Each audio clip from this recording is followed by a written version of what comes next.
Hello folks, welcome back to the channel. It's that time of year. It's the time for the grass annihilation that takes place around every home, every business, and every property that anyone owns.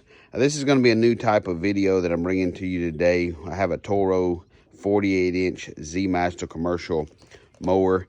Going to be doing a full service on it today. Oil filter, fuel filter, air filters, putting some new blades on it. Just going over the entire piece of equipment here, getting it ready for this season. You see here I have a little platform here in the back. That's something that we built last year, and I have a sprayer that I'm going to add to it. Have several properties that I go out and mow, so we're going to have that. We can use spray, weed killer, etc. around those. Try to make that a one-stop shop whenever I go. Just have to load one piece of equipment and go take care of that. So stand by with us. This is a new type of video that I'm going to be bringing to you, and hope to have more of these how-to type videos. I'm not going to say it's the proper techniques or proper steps to it, but it is done properly and correctly, and it is done my way rather than probably by a equipment manufacturer book or something. But anyways, stand by with us. Get ready. We're going to be doing this service on this Toro mower, and look for more videos. Thank you.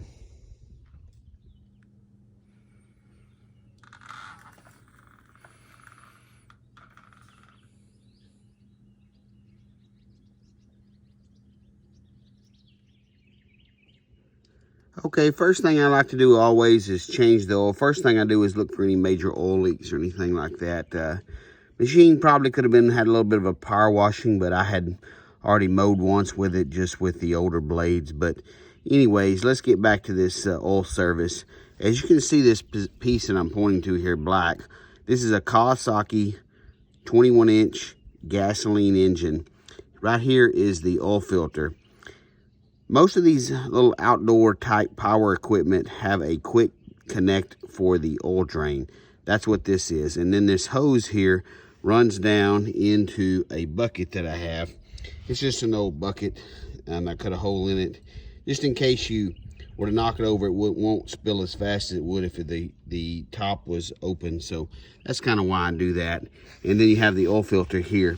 So what you do is you reach in here and you twist in and twist, and what that does is that will open up the drain for the oil to come out. And then one thing you also can do up top here is open up the oil dipstick, and that will help open that up for a good smooth oil flow of pressure and things like that. So we'll sit here and let this drain, and then we'll get back after it shortly. While the oil is draining from the engine, we're going to go ahead and now remove and replace the fuel filter here on this Kawasaki engine. As you can see here, this is our fuel filter held on by two hose clamps. And we have here, this is a very, very important part of the actual fuel service. This little red handle here is a valve that actually turns the fuel off from the tank down through this rubber hose through the fuel filter into the engine. So if you forget to turn this off and unhook both or one of these clamps, then you're going to have a fuel leak here, which makes more of a mess. So the first step definitely in this thing here is to turn off that little red valve and before you unscrew the clamps. So we'll get that turned off, get the fuel filter undone, and we'll take a picture of the old fuel filter with the new fuel filter and then get it all put back together for you.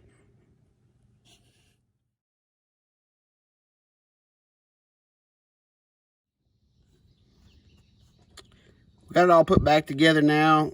Our new fuel filter is in place. It is connected with our two hose clamps, and our valve is on, so we should be good. Once we start our engine up, that fuel will go through the fuel filter there, and should be running a lot better. We got the oil drained out of it. We got a new filter here installed, and definitely want to make sure that your plug here, this is that quick attachment plug.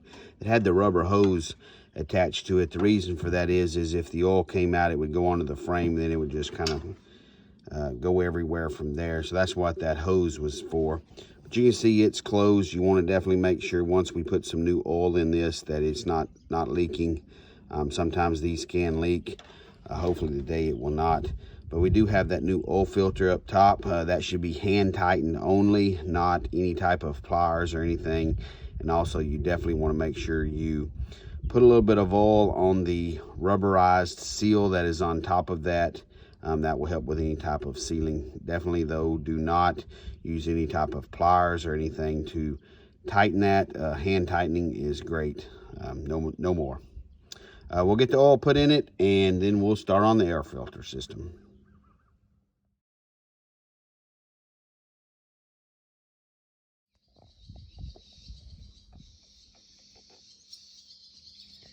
One thing you definitely want to do and have during this is an oil funnel.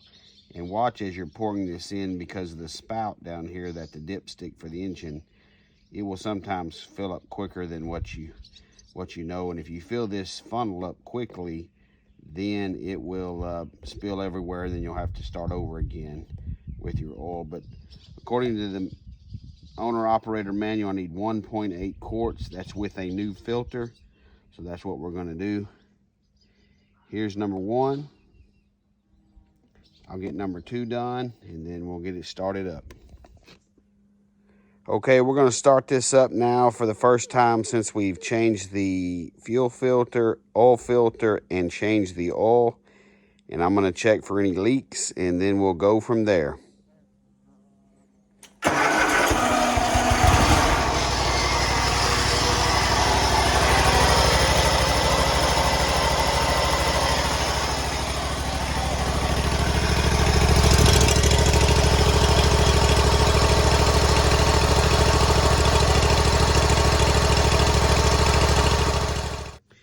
Alrighty, the air filtration systems on these engines, they're all different. So definitely look at your manufacturer or owner operator's manual prior to any of this. But the one I have here is a kind of I call it a 2-part air filtration system. In other words, there's 2 filters. We have one large filter, and then you have an internal filter, which to me is a great system because this catches a lot of the large particles, a lot of the large debris that is ingested into the engines. And this kind of is one that definitely takes care of the smaller particles, but always good to change these. You can see that this outer filter, I mean, it's completely filthy. Could I knock it out and probably get another season out of it? Yes. However, I'm going to change both of them. The internal one here, most of the time you can use it again. You can see here it's very clean. This is a little bit different type, but overall I'm going to change both of them. So definitely look at your owner operator's manual, or keep your old stock. Write down these numbers that may be on these filters, and then you can go from there. And next time when you do this yourself, you can order those online, or you'll know what parts you need to take over to the lawnmower shop. So there's that. Drop my lid here and grab it. Always put the spout down, so if there's any water collection, it will go out rather than stay inside the housing itself. 2 clips will hold this on. Brand new air filter. All right. Folks, now we're getting into the operation of this that usually doesn't take long if you're planned and prepared, but this is the money business right here. You can see these blades are completely shot. These are the Gator blades. Again, this is a 48-inch. It holds 3 of them.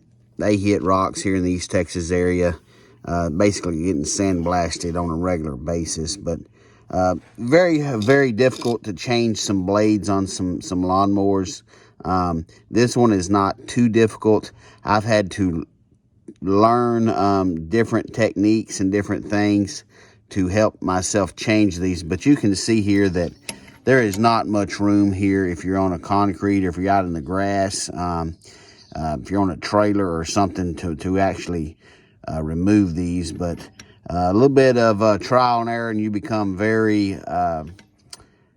creative on ways to change blades. And it doesn't take but a second, but this is the time that it's usually good to plan and prepare ahead. So let's get these changed. Hey folks, like I was saying a little earlier, you got to get a little creative when you're changing these blades. There's a lot of different ways, but through the years of me with my lawn mowing business, I determined that it was better, and I use less language while changing the blades because of no meat on my knuckles and stuff. If I were to lift the front of this mower up. So while I'm doing this though, I wanted to show you the difference in some used blades and new blades and talk about that. These are gator blades that they call them gator blades. There's other blades that you can get. As these gator blades here, you see they have like a little tooth section in them, but the normal blades, they're just flat, so it just helps to get the debris pushed up off the ground and cut better.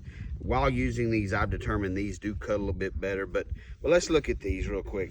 These old gator blade compared to a new gator blade, you can see here how much material has been removed with this blade off the right. Again, you know, as you're out here mowing, you're hitting rocks, you're hitting little twigs. You know, there's some grass harder than others, and that sand on there, it's just basically like a sandblast that's going on. That's why your blades wear out. These gator blades tend to have a little section here on those that these pieces will break off, and I mean that's can come out of there like a bullet or something. So always definitely use newer or better blades, and don't just keep sharpening them down to where they're nothing. I've actually seen some people before have about this much blade less than what they need, and they can't figure out why their lawnmower is not cutting. But we'll definitely get these under here. One thing that I do use now is power tools. You can use the old ratchet wrench, but I just with my business, like I said, I wanted something that would do it quick. This is a quick process, but let's get under here. While you're under here, always look at the overall general extent of your bearings, all of your hubs under here that actually hold these blades on there, and definitely get these blades on tight, because you don't want a blade coming out slinging through someone's house or your house or hurting someone. So let's get this on there. Bolt goes through. Have this power tool here. We'll connect it and then put it on this hub.